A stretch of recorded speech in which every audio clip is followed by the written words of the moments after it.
Hello everyone, Alex here. Today we're gonna talk about the 10 best supportive characters in DC Watch Collide.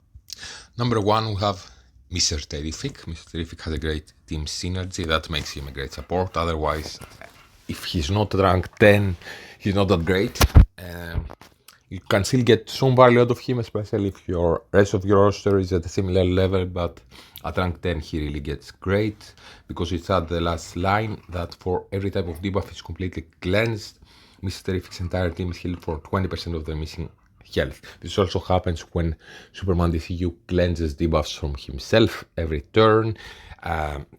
Terrific does the same with his badge at rank 20, his ultimate cleanses. So you have a lot of cleanses that the 20% healings really add up. He also gives a life steal to DPS, gives them more superpowered damage, gives them more defense so they can survive more. The defense and life steal, if you have DPS for in the front row like Superman DCU, double for the first 3 rounds, so this is nice.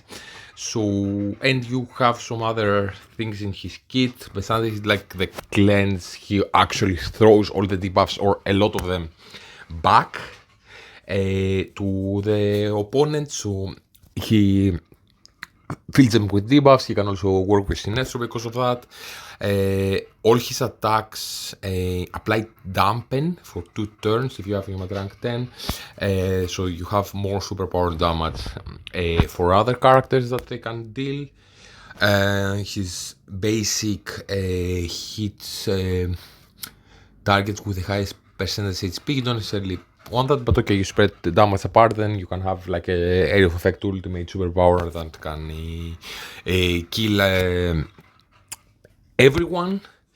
And here, what's also very nice, you can have, if you have him in the front row especially, he redirects attacks. So if he were to get hit by many basics, for example, and some ultimates that are single target specifically, not area of effect will hit him.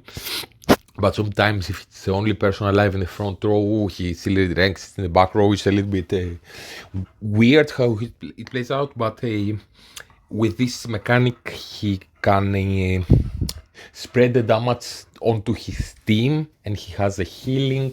You can also have some extra healing, like Zatanna life steal extra, for example, or some healer. You don't necessarily need an extra healer on the team, or like a Chaos Crystal on a character. So, and some characters already have some life steal on themselves that you throw in the team. So then basically you take spread apart damage, no one dies, and you heal back up. Number 2, we have Ocean Master. Ocean Master is an interesting character that on paper looks kind of weak. I resisted a little bit early game to build him up, and he kind of needs to be a little bit big. Is similar to Mr. T, that at rank 10 he becomes a beast, and it adds the last part here in his team synergy, where an ally blocks an attack, all allies are healed for 1% of the max HP. This really adds up, especially if you have like a Nightwing and Blue Beetle with a lot of block on them. That Nightwing already has from his kit, and he actually gives some like block chance and block amount for 2 turns at rank 10 to teammates. So then you have a lot of blocking. All the basics that go after the front row will heal for 1%, 5% per turn, plus an ultimate area of effect can heal for another, maybe even 5%. This really adds up, the 1% every time. He also gives more attack passively. So similar to Terrific, that he has more damage and sustain. He counterattacks when your allies block you. You really want to have a team with a block gear around him to some degree. At minimum, like put this piece here, the third stat block, and this one here, the second stat. And if you can afford, maybe even put like a second, even for characters that aren't front row tanks, you can put at least 2 pieces of block, so you have another 5% block there. Wouldn't necessarily go as far as putting the last status block to characters that aren't always part of the team, but for characters like Nightwing and Blue Beetle and himself, yeah, absolutely. When he blocks, this triggers the healing and extra damage, but not the counter attack. So it's a little bit worse having block on Ocean Master than having like on Nightwing, for example. But he counterattacks, he can counterattack twice, like Superboy has a similar mechanic, and every time he counterattacks, he adds 1 stack of weaken for 3 turns. So then when the second turn it becomes 2 stacks and can really ramp up. If someone hits, like for example Batman, that his ultimate I think hits 4 times, he can counterattack 4 times if your Nightwing for example blocks 4 times. So you have then 4 stacks of weekend, and after a while, besides like also giving like block chance and block amount, so you can survive and you can have the healing and all the counterattacks happening more and more. Then you can use his ultimate later in the match. I usually have him like 3rd or 4th in the ultimate order, sometimes 5th, depends. But then depending on how many stacks of weekend the opponents have, he adds bleeds for 2 to 3 turns, and 3 turns it says when he's at rank 10, and this can really add up on the damage front, like putting into 5 people 45 stacks of bleed, and all of the potential is the maximum you can do. Usually it's a little bit less on some characters that are slower and don't hit the area of effect or multiple times with other attacks, but 20% of attack times 15 is already 350% of attack. No, 300, sorry. On top of that, you have this for 3 turns, so 900% of his attack, and all the bleeds reduce the shields the opponents can put on themselves, so you can also counter some shielding teams. So and actually I use him like in everywhere as Mr. Terrific pretty much, but the block team kinda gets a little bit more play for main arena for me. And if you have a very beefy team around him in the arenas, at the end of every turn, your damage adds another 15% on top of that. So at turn 10, all his counterattacks do massive damage and he can kill them. Plus, then they will have many stacks of weaken on them. He can also add the bleeds and have many times his damage because of the 15% adding every turn. And all the stacks of bleeds. So he can really add a lot of damage late game in PvP. At number 3 we have Zatanna. Zatanna is a very interesting mechanic at the badge 30. It's probably the first character that you want to put at badge 30, even though right now she's kinda lost a little bit of her use in main arena at least. Otherwise she can be used pretty much everywhere or in most content. The first 2 times she does her advanced attack that she will do turn 1. She increases the progress of action bar of all allies by 20%. You can also put Philosopher's on her that gives her another 5 or 10% speed stat. 4 speed gear, if you add another 2 does nothing. So she's the fastest character in the game by all those speed that she can put even before Flash. And she goes first, give a 20% action bar to her whole team, and because the speed stats aren't like a massive difference in most characters in the game, she will make basically your whole team go before even an opponent's Flash. Maybe someone like Ocean Master that has a very slow speed stat, and I have like +8 speed already on him, maybe he will go last. But this also gives like a vitality, so you are already closer to having ultimate ready. You can also have the throne in some situations, so you need less basic attacks to do your first ultimate. You open up with your advanced attack your whole team, if they have, or at least basics.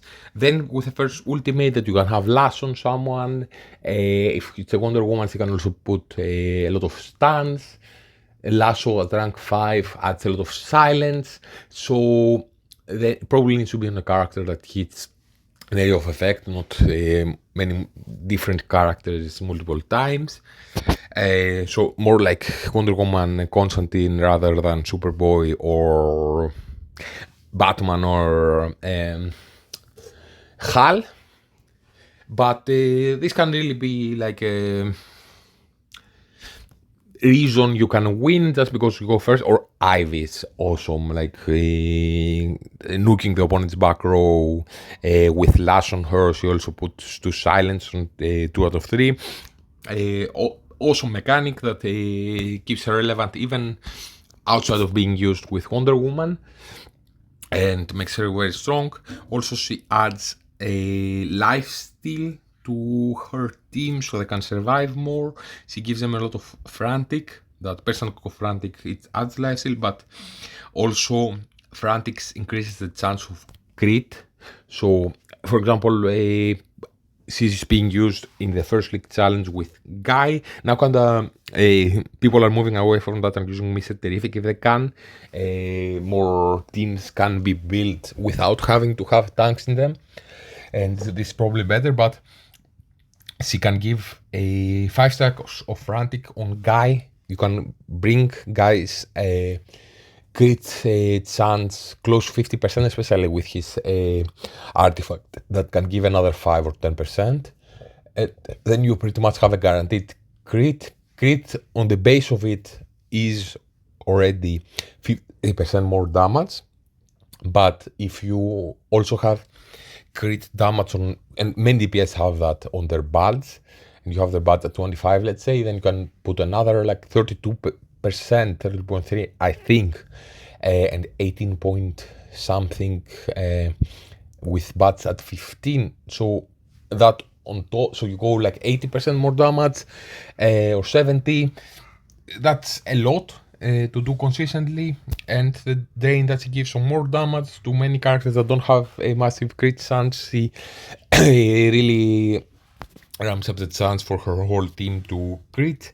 20% to everyone, 50% to your 2 highest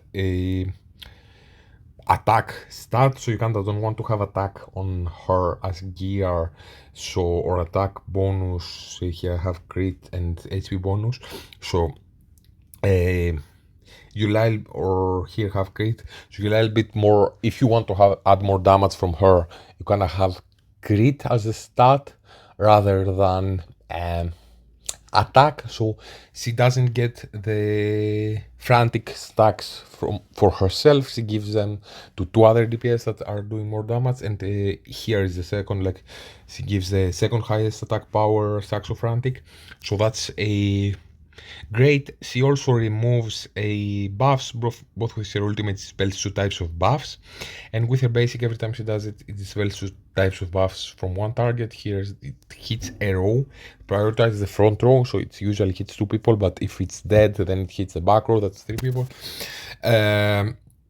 So yeah, all the action bar shenanigans, more damage because of the frantics, lifesteal, removing buffs, putting armor break that lasts until the end of the battle, so you can stack many stacks of armor break. To some degree it synergizes with Peacemaker, but even the Peacemaker's ultimate does more damage per stack of armor break, but even then Peacemaker doesn't really do too much damage, at least mine at rank 8 doesn't. But you put out a little bit more damage with the stacks of armor breaks that she does. You clearing defensive buffs from the opponents with her basic and her ultimate. Again, you can put out more damage, or they can lose some sustain or something. So great both for increasing your damage output. Her mechanic mostly is you go first, and a little bit for control and sustain. Plus, she can help a little bit with the damage by herself. Number 4, we have Pandora. Pandora is the best healer in the game. Especially like she does that mechanically. Mr. Terrific kinda needs to go against an opponent's team that puts out debuffs. So some situations, for example, main sages, the opponents will do 0 debuffs on you and you will die because you won't have enough healing. He's healing from lifesteal, but she does a massive heal. If she's at a high rank and a high bad rank, she's great. Like even her bad at 20 gives 2 more heals. And on 30 she will gain one ultimate on energy back and also drain heal herself, so it fixes one of her biggest weaknesses, that is kind of squishy, and if her ultimate sacrifices every time 20% of her remaining HP, she's very liable to be clipped off. If you have the life steal, she can usually survive. She also contributes a little bit with the damage, in contrast with someone like Kid Flash that is straight healing, but hit 6 times every time healing the lowest percentage HP. So it can originally be like, let's say, Nightwing, then Blue Beetle, then Nightwing again, then Ocean Master. So she can heal like 6 times and here another 8 times in total if you have her budget to rank 20, healing her whole team, and with a life steal she can drain back up herself in some situations. Also, with her advanced attack, that's the reason you can have speed gear on her, so she adds that a little bit more often.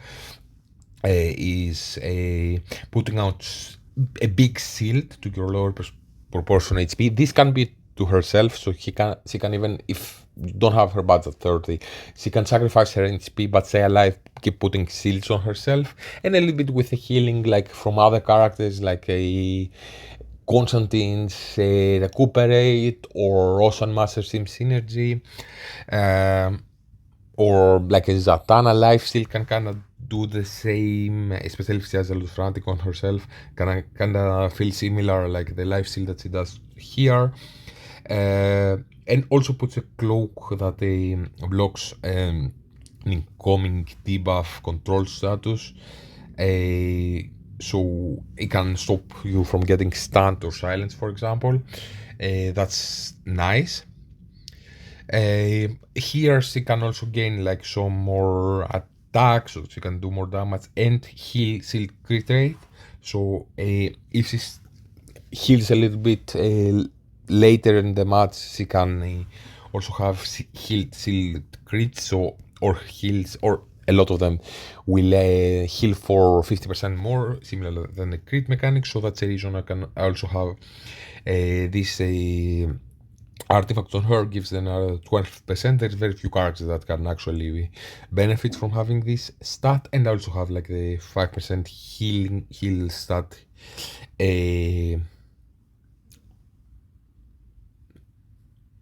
gear here. Number 5, you have Raven. Many times you can have this artifact on her. It kind of works great with her mechanic of reviving, and then she can immediately take one more turn. Raven reviving people can be very clutch, so her advanced attack does that every 4 turns, so that's kind of why you have speed on her, so she does it a tiny bit more often. And keeps up with the opponent killing you, so you then get a lot of very behind. When you have her at a bad 30, that I probably will prioritize her soon. She also does a very big heal afterwards, and at bad 20 she will give herself and the character that died 20% more attack and defense for the rest of the match. That's great. So she also helps you a little bit in that department, doing more damage and stuff. She puts out many debuffs that they have some things that they do control wise, like at least bleed reduces shields, poison reduces healing. With her ultimate, if the opponents have a lot of debuffs on them, she can apply fear, so she knocks back their action by 30%. So this allows you to lap the opponents, and many times in a debuff team you add many stacks of fear, so you keep lapping them to a big degree. Here she also applies shelter after the revive, which helps defensively. This was bugged until recently, and now they fixed that, so it's nice to have her also help with that defensively. She duplicates the debuffs with her ultimate, so if yeah, she's a character that works amazingly with someone like Sinestro that needs a lot of debuffs. All her basic attacks put some stacks of debuffs. You can have her just plug and play just in some teams like a just skunk team because they might be squishy a little bit and she's kind of beefy, so she can survive an area of effect damage that will kill someone else, revive them, and keep you in the game. So she's worth it plug and play as that. She's amazing at the third league challenge. It's kind of mandatory there, and with Sinestro they work amazingly together. And you can do something like with her and Sinestro in a lot of content, including like many evil falls bosses. So she's definitely great with her revive. That's maybe a little bit more situational and maybe a little bit risky in some ways because she revives based on her HP, so that's the reason I have some HP gear at least on her, or HP bonus at least this one. Here I have attack bonus. But with attack bonus at bad 30, it will do the hit, base the heal on that. So maybe you want to switch it up after a while. Plus, this gives her some more HP bonus as you keep going forward. At number 6, we have Kid Flash. Kid Flash really helped me in early game a lot. But if you have a big Pandora, then she outperforms him in every way when he gets at batch 30. He just is straight healing and sometimes falls behind because he heals one person at a time. He also received like a nerf a few months ago that probably caught up with the meta and he fall behind. So this was healing for more. He adds also some buff which are nice, like make some increases a little bit the speed stat. This increase will give you besides shelter. That's awesome. That also happens like with his buds with every healing afterwards. Kind of a little bit wasted having it only having this guaranteed shelter and then the buds adds it only on his advanced attack, but a nice extra. Steady armor also he applies. Recuperate to heal you later, and here he gives 70% action bar to the your teammate that was healed, so he can make them do an advanced attack a lot faster, and this can be impactful. He can also heal himself in contrast with a Pandora. So if you have a small Pandora, he may outperform her early game, and he's great there. And he can work in a block composition with a 3 block characters, Wonder Woman or with Constantine.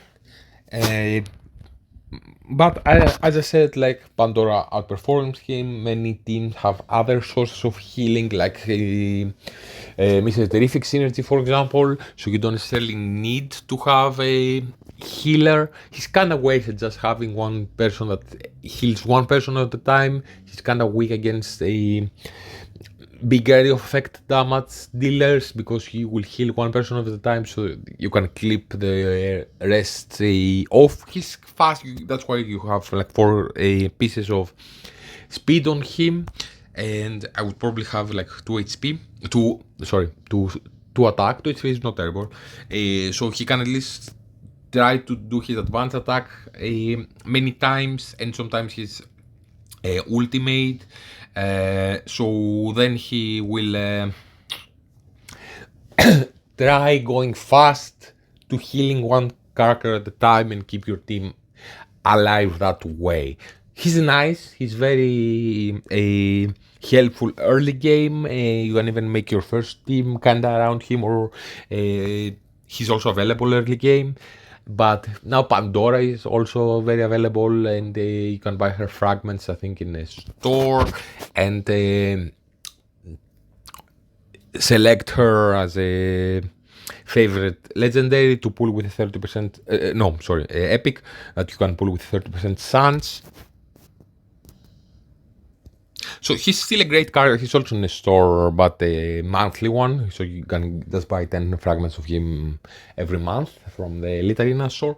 So he's great when you don't have big other healers and you have like a small Pandora. He may outperform her. So early game, he's definitely worth investing into, but late game he kinda lost a lot of his relevance and uses, especially with more and more teams coming out that have other sources of healing and don't need the healer specifically for that.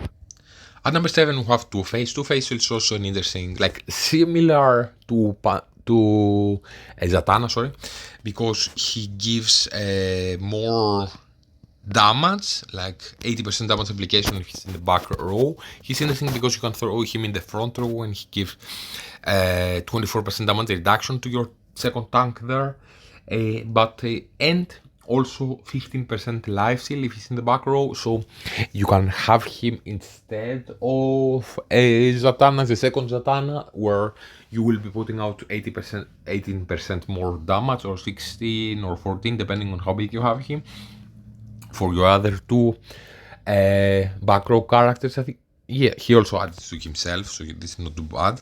And have them having 15% more life steal so they can survive. He can be used in many cases like that.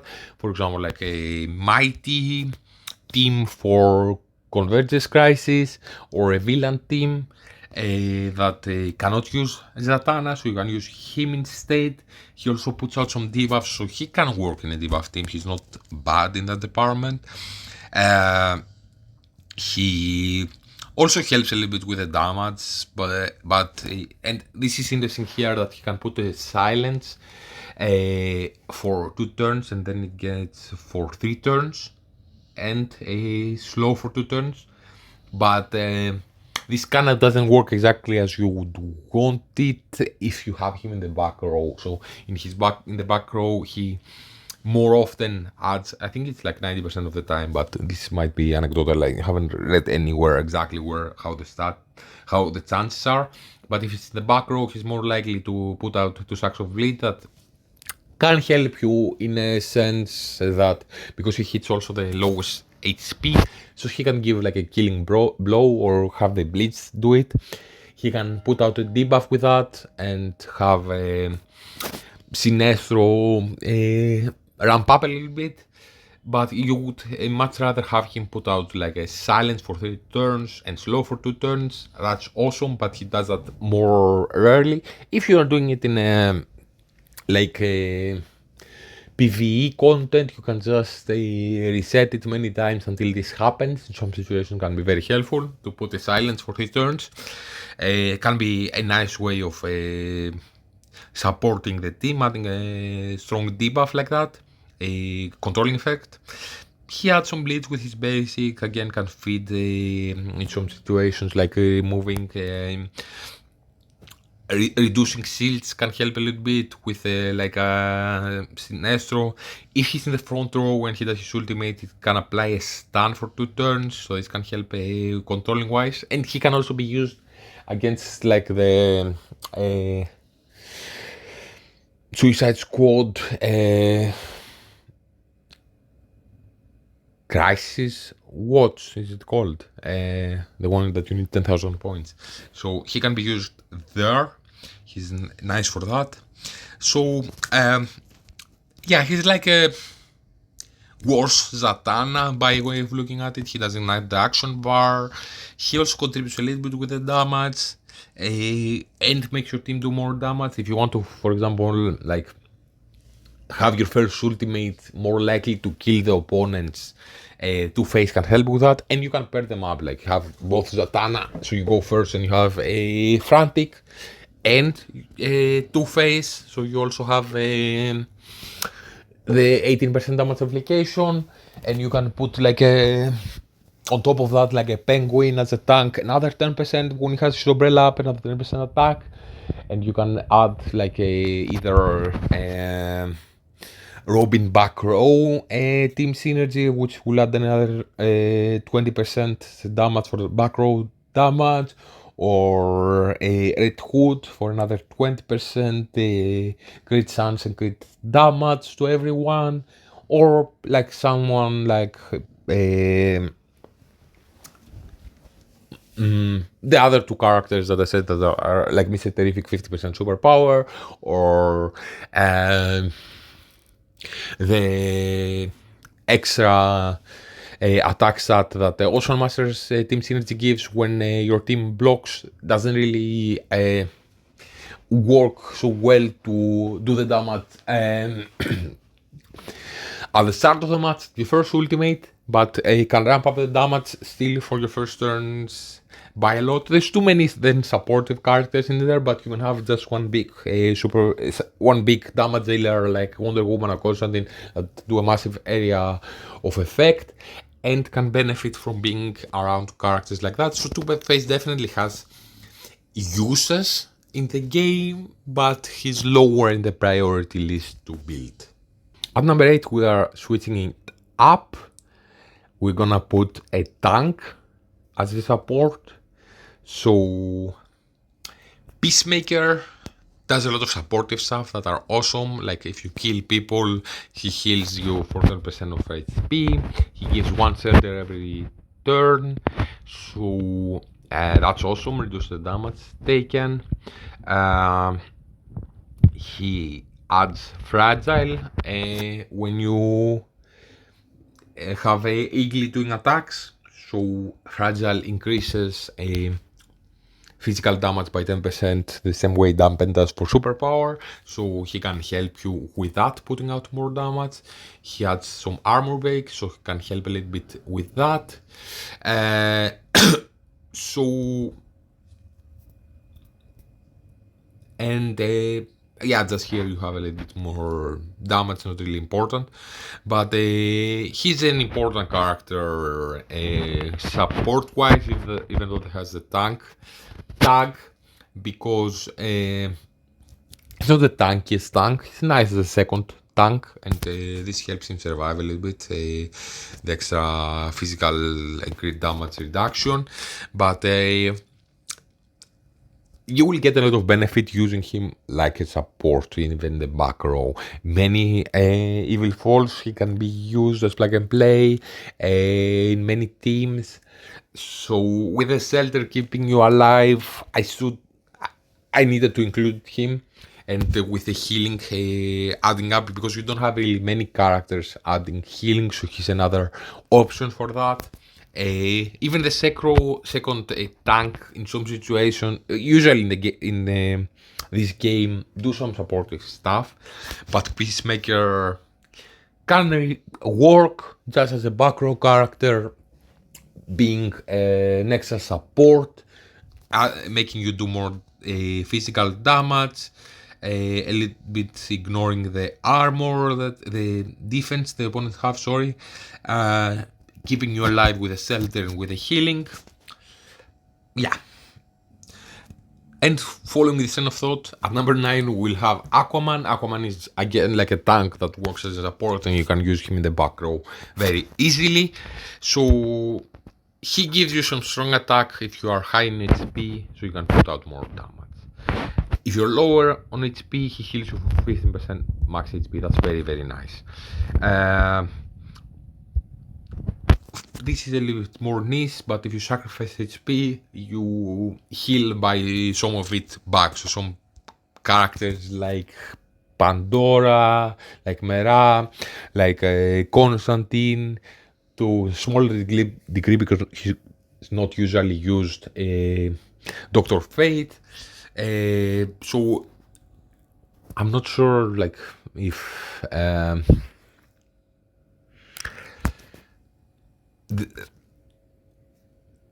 Bright benefits from that in a different way from sacrifice. I'm not sure if Phosphorus is sacrificing HP or not, but this is a lot more niche, but okay, a way he can support, like reducing a negative thing. This is the reason he's here. Every time you go under 50%, no, every character in your team for the first time, they go under 40% HP, including Aquaman himself. They go and they're invulnerable for one turn, and they deal more frostbite when they attack. Okay, nice. And so you can help like with Sinestro composition, I guess.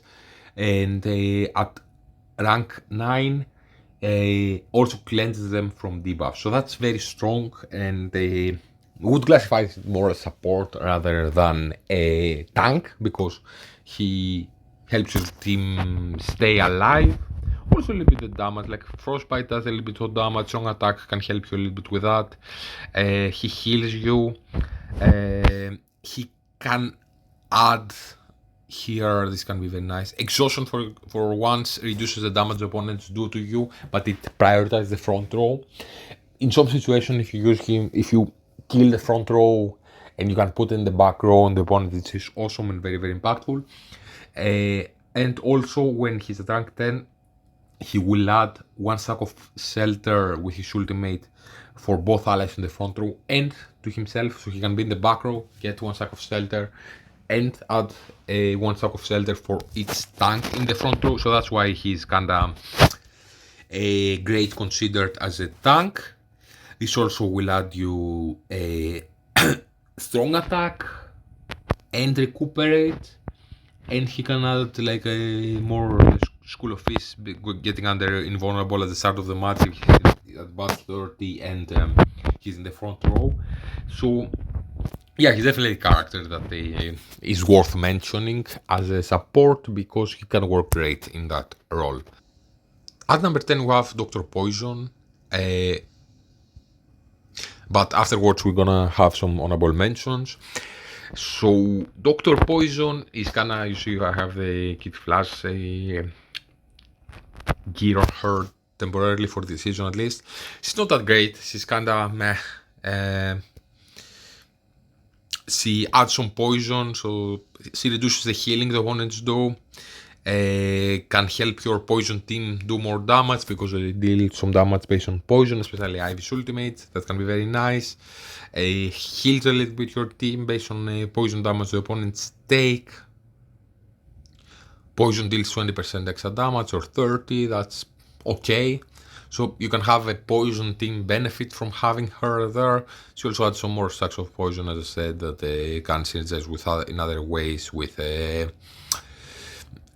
characters with poison that like besides more damage, like Penguin heals the stack of poison the opponents have. This adds some stack of poison and increases the chance the enemies will have a heal poison crit, even like even your the rest of your team's poison can crit more likely. That's the way I understand this. Extends duration of a poison, that's okay. She's kinda very niche, like if you want to use her with a poison team, she can be okay. Want to mention her being a new character, she's not that great. You can kinda like force her, I would guess, like for example with the tactical also to be used like with Sinestro on some content, and she adds some debuffs at least, but you would really force that. She's not really a great character. She can work in the poison team, but even there she's the worst character of them all, but she helps a little bit both with the damage and the sustain and all the things her teammates do with poison. She adds more of them, so that's nice. On to honorable mentions. Maybe haven't tested Swamp Thing enough outside of his team. Now it's the poison season and the poison team works nice together. I've rarely seen something like this, but I can, by the logic that if you have Aquaman and Peacemaker in here, we should have at least mentioning Swamp Thing, because this heals your team, and 35% of their maximum HP is not is impactful for sure.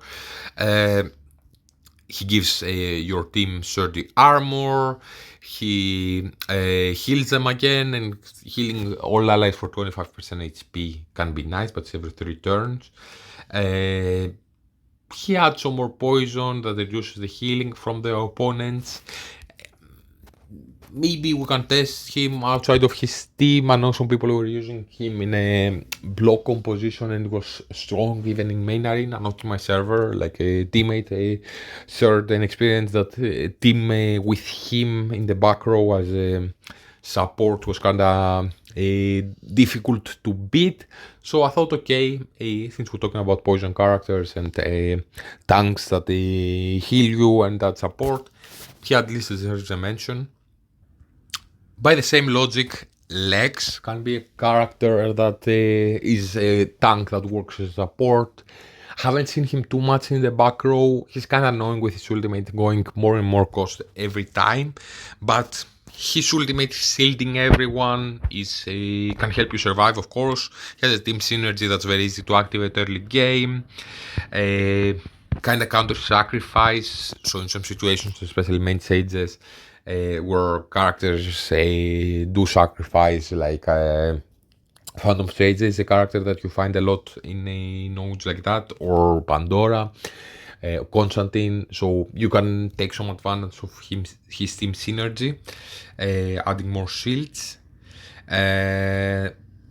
Besides that, he protects himself with a cloak, that's nice. Calls many assists, so you can do more damage.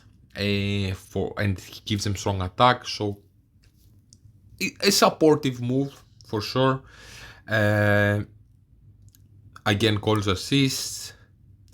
So calling out for assists can help the rest of your team do a little bit more damage. I know I used him for a long time in the game with some sort of Zatanna Wonder Woman composition, and since he was calling for assist Wonder Woman deals more damage, and because of the Fanatics and Zatanna's interaction, they will heal a little bit from that. Adding on top of that, he can give them some strong attack and can shield them with his ultimate. He's definitely a character worth mentioning at minimum as a supportive character, having other tanks in the same list. I probably was unfair to this guy, to Cyborg, because I don't have him, so I wasn't really sure where to place him. Probably after Two-Face, so he would maybe be like number 8 if I had him. He's nice with a block team in mirror matches. He's not mandatory. You can have a 3-block characters, Aquaman and Peacemaker. There's an awesome team that can beat a Cyborg version reliably. So you don't need to have Cyborg, but Cyborg is a character that helps them with that. So here he gives them some damage reduction, which is nice. He also had some support with the silences that he puts to the highest attack, or it's actually the character that dealt the most damage to you up to that point, usually the highest attack. So this can be very annoying, and this can also be stun, but okay, this can work with Ocean Master, of course. This can become a stun, and this can actually be a nice combo, or annoying going against it, having a Nightwing doing a lot of ultimates, so having him Nightwing relatively early in the ultimate order, he stuns the opponent's highest attack, then they get out of it, and he gets almost immediately silenced by Cyborg, and then they go out of it. They get stunned by Nightwing, so if you play around with that and you have the ultimate order correct, and the Nightwing in a nice position, it can actually neuter an opponent's the biggest DPS that you rely on killing this team. Usually they can be counterattacked by Ocean Master. Don't necessarily need to have him in here, but I've pointed out 2 things that he adds that can be very beneficial in this team. Besides that, his ultimate gives invulnerable, then they gain some extra damage reduction and cleanses debuffs, so I can see why this can be strong against a mirror match. With the cleanses and stuff against Ocean Master versus Ocean Master. Invulnerable can keep you alive.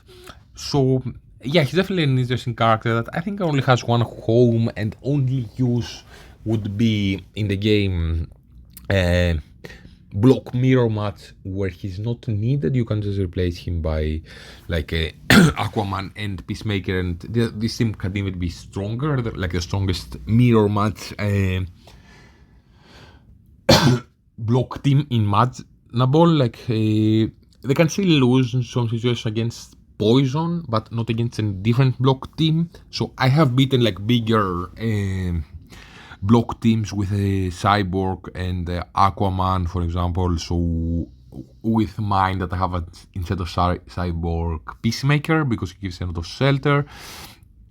So yeah, he's definitely a character worth mentioning. I don't know if he will ever be used in any other content besides like a block mirror match. And since I have a different solution to that, since Poison can potentially beat them, I thought I'd give him an honorable mention. So because I don't have him unlocked and I wasn't exactly sure if I want to have him like 8th or probably Peacemaker has a lot of more value as a support in the game. And other uses rather than Cyborg. But Cyborg at least deserved the mention, and probably I was unfair to him not having him in the top 10. By the same logic, like Martian Manhunter increases like the healing that your allies get, is cleansing debuffs and gives them damage reduction. So he was used in some situations in the block mirror match, but again he's not really a great character and will probably be worse than Cyborg. And if you want to be fair, she has this support tag. At least she deserves a mention that she's trash and don't use her.